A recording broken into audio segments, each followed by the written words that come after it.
I'd like to call this meeting to order of the Geneva Historic Preservation Commission for Tuesday, March 16th, 2021. I'll make a brief statement about this meeting to start with, and then we will call the roll. Good evening. This is a regularly scheduled March meeting of the Geneva Historic Preservation Commission. I am Paul Zomer, the chairman of the commission. In order to reduce background noise, I would remind all commissioners to mute themselves except for when they are addressing the commission or the applicant. The Historic Preservation Commission function is to listen to testimony presented by an applicant and others with an interest in the case before us. The commission hears pertinent evidence from the applicants and virtual audience, determines the facts based on the evidence and testimony, considers and deliberates among themselves, and then makes a determination in accordance with the ordinance, standards, policies, and guidelines as adopted by the Geneva City Council. This meeting will be conducted by video conference using the GoToWebinar virtual platform.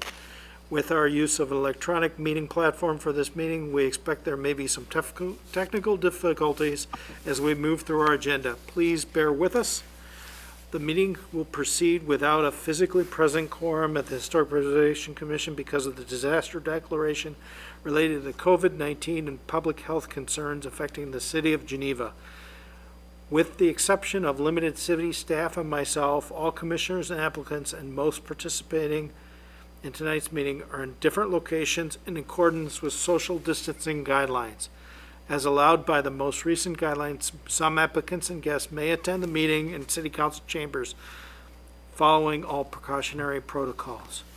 It is important that the cases scheduled for tonight be heard in order to continue city business without delay to the applicants. Moving forward will enable ongoing construction development, protection of property values, preservation of our historic resources, and the promotion of the city's economic vitality. Every individual desiring to listen or to participate in the meeting has been provided an opportunity through virtual participation. Information included in the various public notices in the agenda for this meeting. At this point, I will describe the remote proceedings of the Historic Preservation Commission for those who are not familiar with the process. For each item on the agenda of this evening, our preservation planner will make a brief presentation regarding the specific request. The petitioner will then make a presentation of their proposal, and the members of the Historic Preservation Commission will ask questions of the applicant. Public participants may provide comments either through written comments or be speaking at the meeting. Each person will provide an equal amount of time to comment. When it is time for public comment, staff will read into the record any comments received in writing in advance of the meeting. Following the reading of any written comments, any comments from in-person attendees, members of the virtual audience who wish to speak will be able to raise their hand through the virtual meeting platform hand-raising feature. Audience members will then be called on, unmuted, and given an opportunity to comment. After providing the comment, each speaker will be muted once again. Please note that there may be some slight delay between becoming unmuted and being able to begin speaking. All comments will be recorded so that written minutes can be prepared of this meeting. Just a reminder that all speakers are asked to present their comments in a respectful and courteous manner. If inappropriate language or comments are expressed during the meeting, the speaker will be muted and the speaker's participation ended. Tonight, on behalf of those in the audience, to the benefit of those in the audience, I am joined by Preservation Planner Michael Lambert and City Planner Chayton True. Recording Secretary Wadlett, will you please call the roll? I sure can, Chairman. Hartman. Here. I'm sorry. Hartman is present. Okay. McManus. Present. Solomon. Here. Dazen. Warner. Here. Zinke. Chairman Zelmer. Here. We You do have a have quorum. we have a quorum, so we will proceed. I just want to make one note of the agenda. The Secretary's report, a review of color and semi-permanent permanent materials will be moved to next month's meeting so that all commissioners can weigh in on the review of the color and semi-permanent and permanent materials. With that, I would like to, does anyone have any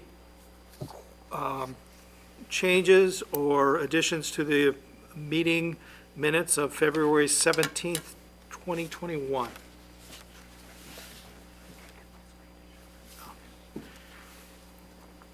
Nope. No. If I don't have any, if I could get a motion to approve the meeting minutes? Motion to approve? George Solomon, motion to approve, and can I get a second? I can second that. Okay, Lisa McNair seconded. Okay, could you call the roll? Sure. Hartman? Here. Oh, for approval of the minutes, yes or no? Yes. Sorry about that. That's okay. McManus? Aye. Solomon? Aye. Warner? Aye. And Chairman Zellmer. Aye. Motion That passes. passes. Thank you. Okay, then the first item on the next item on our agenda. So our first item, or first agenda item number 4A is 311 South First Street, a proposed addition. It is a concept review. Thank you, Chairman Zellmer. Thank you, Chairman Zellmer. The case at 311 South First Street, as you said, is a concept review for a proposed addition at a contributing property. The property is located in the southwest corner of the local Geneva Historic District and is located also in the southwest corner of the Central Geneva Historic District listed in the National Register of Historic Places. By 1857, John Francis Walter owned the land where the 311 South First Street residence was built, but was living in the limestone house that is now at 301 South First Street. The lots south of the limestone house and extending to Fulton Street were vacant at that time. The spring house on the property most likely was built simultaneously with the limestone house at 301 South First Street. Spring houses were common features on many properties in the vicinity of the Fox River. Built before the advent of modern refrigeration, spring houses utilized the underground springs and streams that fed the Fox River. The cool water, combined with the construction of these small shed structures, was used to preserve food, particularly dairy products.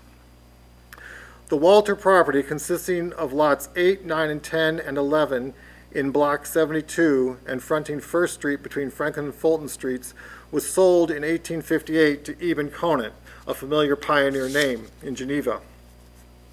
Before 1869, a second house, now 311 South First Street, was built along First Street between Franklin and Fulton Streets. Although the house was owned by Augustus Harrington after 1858, the property's evolution and history is unclear until the early 20th century. Eben Conant built the two houses that stood on the property by 1869. It is possible that the house at 311 South First Street was built in the Cubic Greek Revival style, but later remodeled in the Italianate style. Between 1900 and 1910, Paul and Christine Esping acquired the property that included the house and Stone Spring House, as well as the vacant land to the south to Fulton Street. Paul Esping was born in Sweden and arrived in America in 1868. Christine Esping was born in Sweden and arrived in 1869. Initially, Paul Esping may have come to Geneva where a relative, Julius Lambert Esping, a blacksmith, had settled before 1855.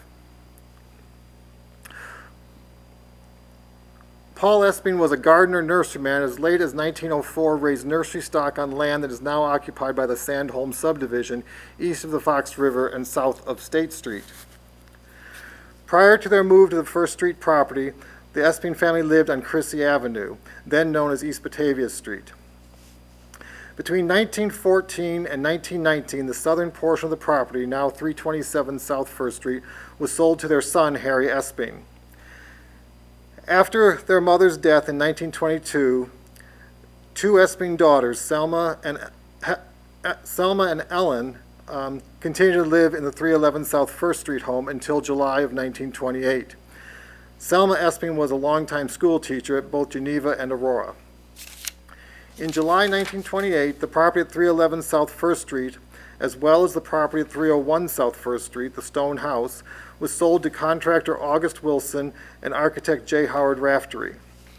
The houses were renovated and enlarged in conjunction with Kate Raftery's River Lane beautification project that continued from 1927 until about 1941. Between 1928 and 1930, a one-story detached garage was erected at the north side of the former Esping house. August Wilson and Howard Raftery sold 311 South First Street in March of 1938. The house received a Geneva History Museum plaque in 1986. In 1990, the house was remodeled and additions were constructed at the rear of the house. In 2001, the early 20th century garage was demolished and replaced with a two-story coach house styled three-bay garage located at the northeast corner of the property. The carriage house was approved by the Historic Preservation Commission. Also at that time, the rear wing was enlarged with a new second floor. During the summer of 2012, a fire broke out in the home and caused extensive damage to the interior and minor damage to the exterior of the house. Interior demolition was approved on August 10, 2012, and window restoration was approved by the Historic Preservation Commission on September 25, 2012. Window restoration included the reconstruction of the First Street facade windows, using window sash salvaged from those windows that were not damaged by the fire, and all other windows were replaced with new wood windows. The contributing property is notable for its association with architecture, specifically the late Cubic Greek Revival and early Italianate styles, as well as for community development in association with the River Lane beautification project, and methods of construction for the locally quarried limestone construction at the Spring House.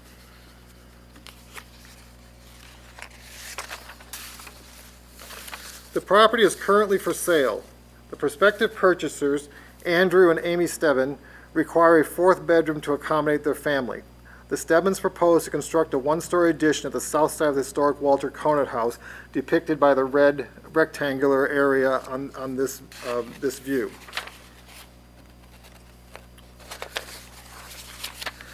Consistent with both the adopted design guidelines for historic properties and the SOI standards, the anticipated addition is proposed to be subordinate to the historic house, to be set back at least 18 inches from the historic front wall, but in conformance with zoning regulations that require a minimum 20-foot setback, require minimal modifications of the historic south wall, where a historic window opening will be lengthened for a doorway into the proposed bedroom addition, retain an existing historic window at the east end of the south wall, those details are not yet determined, and retain the existing floor plan of the historic house.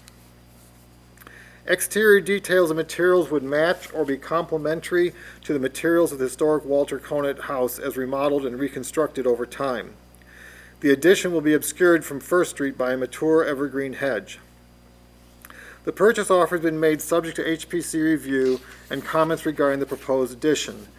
Therefore, Mr. and Mrs. Stebbin are seeking general guidance and approval of the concept plan so that they can conclude the sale of the property.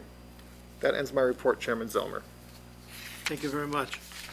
Do we have the applicant on the line?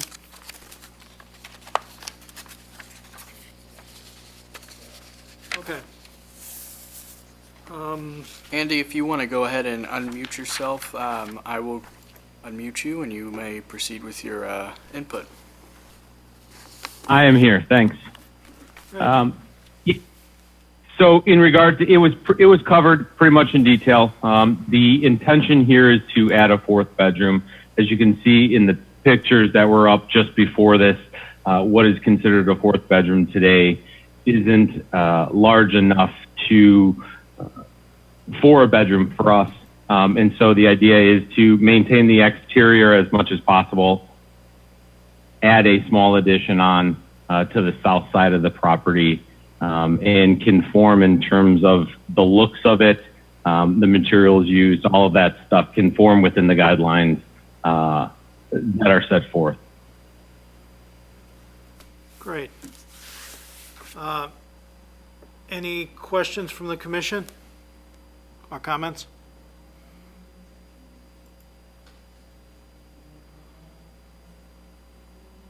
I have a couple of comments. David Warner. Can you hear me? Yes, we can hear you.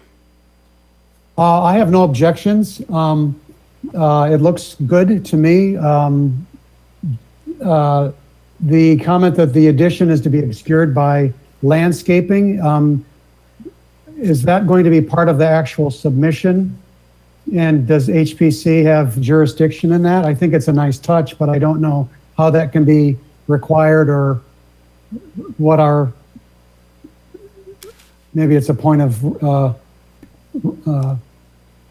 note here. What is our jurisdiction on that, if any? I think Paul? to answer your question, Commissioner Warner, that the evergreen hedge is mature, but you still can see that portion of the house when you're walking along the public sidewalk through the hedge. So therefore, technically, it would be subject to HPC review. It's just brought out to your attention that this time there is a mature hedge there. Of course, the hedge could always be removed, so we want to make sure that the historic property is being Sure. faithful to the standards. Okay, I have two other questions. Basically, what is the approximate size of the addition? The dimensions? Mr. Stebbin? We don't have the final details on that, but just large enough for a bedroom. So where it goes back to is roughly about 18 feet. That's how deep it is from front to back. So best guess at this point is right around 10 feet, somewhere in that. Okay. And the foundation will match or poured concrete, or I assume that may not even be visible. I'm just curious what the plan is for that.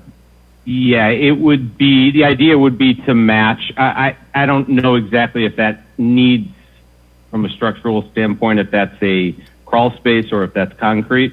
I think we're kind of open, but the idea would be to match that.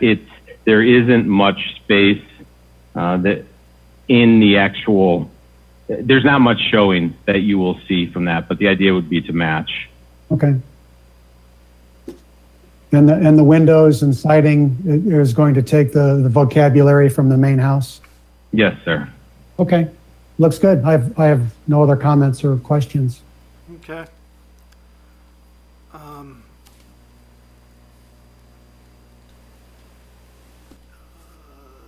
Mr. Hartman, do you have any comments? I do. So, upon approval, they would be purchasing a home, and then they would be resubmitting drawings. Would that be the case? Yeah, it's not really, we're not really giving them approval. We're giving them advice of how, the advice about the concept that they're presenting tonight. And then Okay. if they get a feeling that it's doable, they can, I think that's what it is. They want to make sure that they can do what they want, a concept of what they want to do. We'll pass. Okay. We'll get, Okay. so we're giving them comments about that. Understood. Okay. Yeah. I mean, with the conceptual elevation view that's submitted, I mean, I certainly have no issues with this. Very good. Lisa, do you have any comments?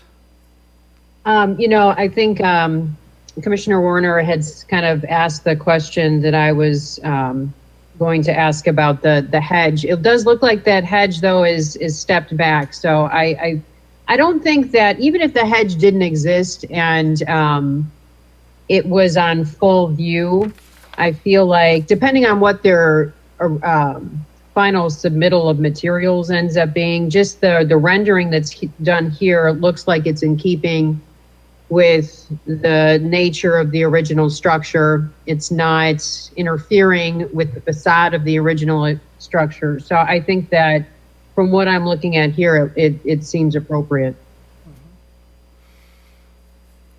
I do have a follow-up question. How is that historic window going to be preserved on the south side into that bedroom?